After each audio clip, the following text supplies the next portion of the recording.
La somme théologique de saint Thomas d'Aquin, première partie, question 45 du traité sur la création, article 5. Dieu seul peut-il créer ?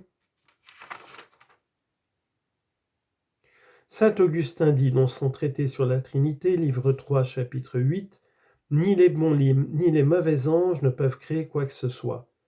Combien donc, à plus forte raison, les autres créatures n'ont-elles pas cette puissance ?» Résumé de l'explication.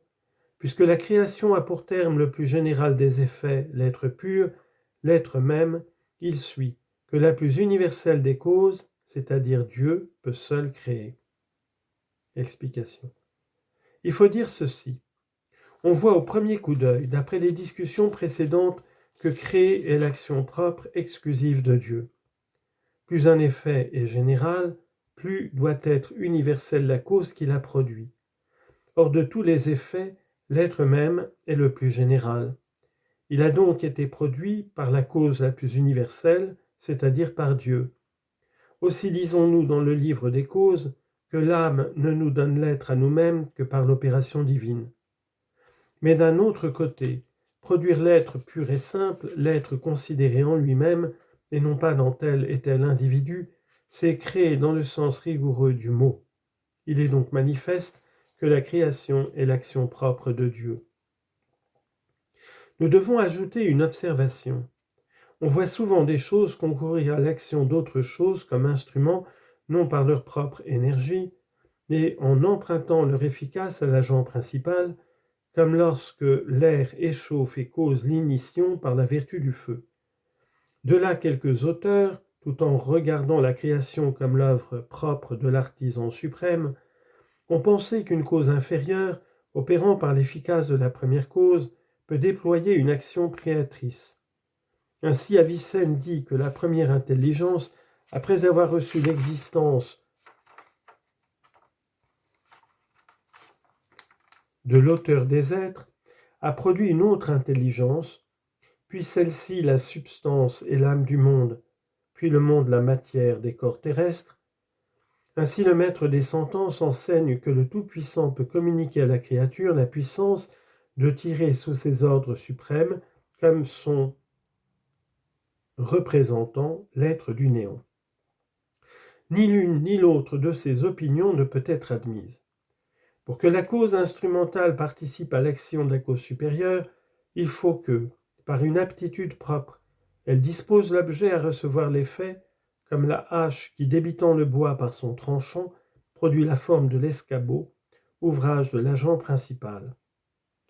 Si elle n'opérait rien par ses propriétés, on l'emploierait sans aucun avantage en pure perte, et l'on n'aurait plus besoin de choisir tel ou tel instrument pour telle ou telle action. Or la création produit précisément ce que supposent les causes créées, à savoir l'être même.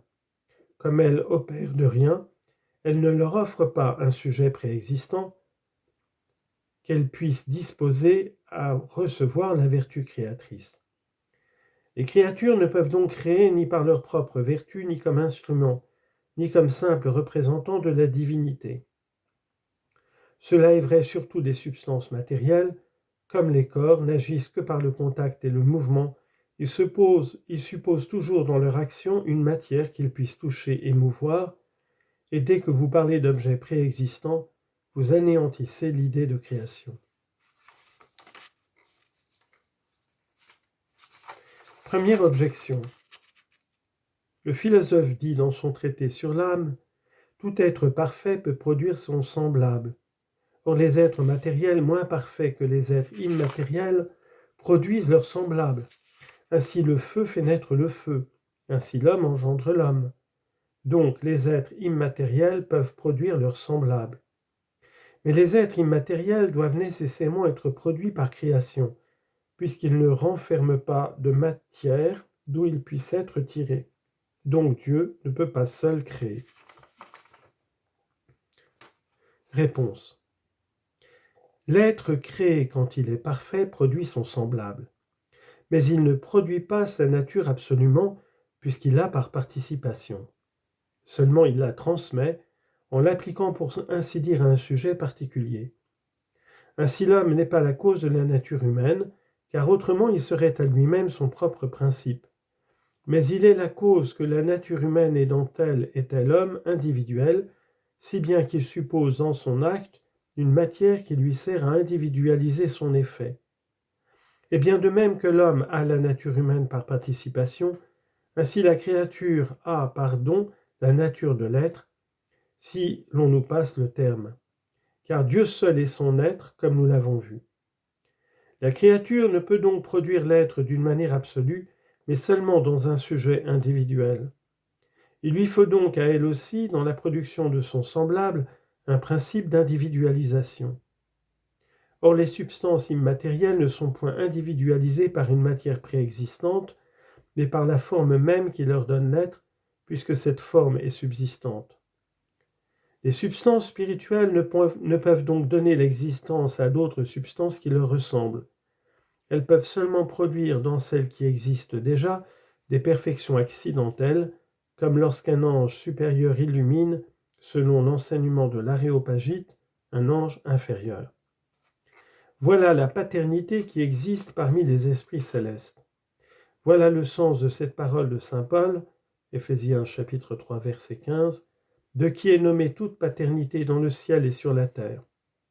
Tout cela nous donne un nouveau droit de conclure, ce nous semble, que la créature ne peut rien faire de rien sans sujet préexistant, c'est-à-dire ne peut créer. Deuxième objection. La force de la cause doit être en raison directe de la résistance de l'effet. Or le contraire oppose plus de résistance que le néant. Donc il faut plus de force pour faire une chose de son contraire que pour la faire du néant. Mais les créatures peuvent faire des choses de leur contraire, donc elles peuvent créer. Réponse. Une chose peut être faite accidentellement, comme on le voit dans le philosophe, de son contraire. Mais tout se fait par soi d'un sujet existant en puissance. Le contraire résiste donc à l'activité de la cause en écartant la potentialité de l'acte, le sujet de la forme qu'il doit recevoir.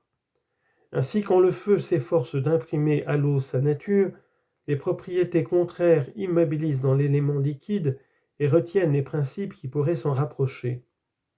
Plus donc les liens qui enchaînent la potence sont forts et multipliés, plus la cause doit avoir d'énergie. Mais s'il n'y avait point de potentialité, point de sujet, comme dans la création, l'effet demanderait une vertu plus grande encore. Il faut donc plus d'efficacité pour faire une chose de rien que pour la faire de son contraire. Troisième objection. L'effet est la mesure de la puissance nécessaire dans la cause pour le produire. Or les êtres créés sont finis, comme nous l'avons dit en parlant de l'infinité de Dieu.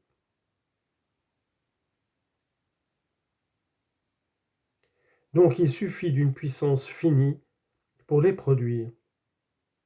Mais les créatures peuvent avoir une puissance finie, donc elles peuvent créer. Réponse. La puissance de la cause se mesure non seulement par la substance de l'effet, mais encore par la manière dont elle le produit. Un plus grand degré de chaleur chauffe davantage tout ensemble et plus vite.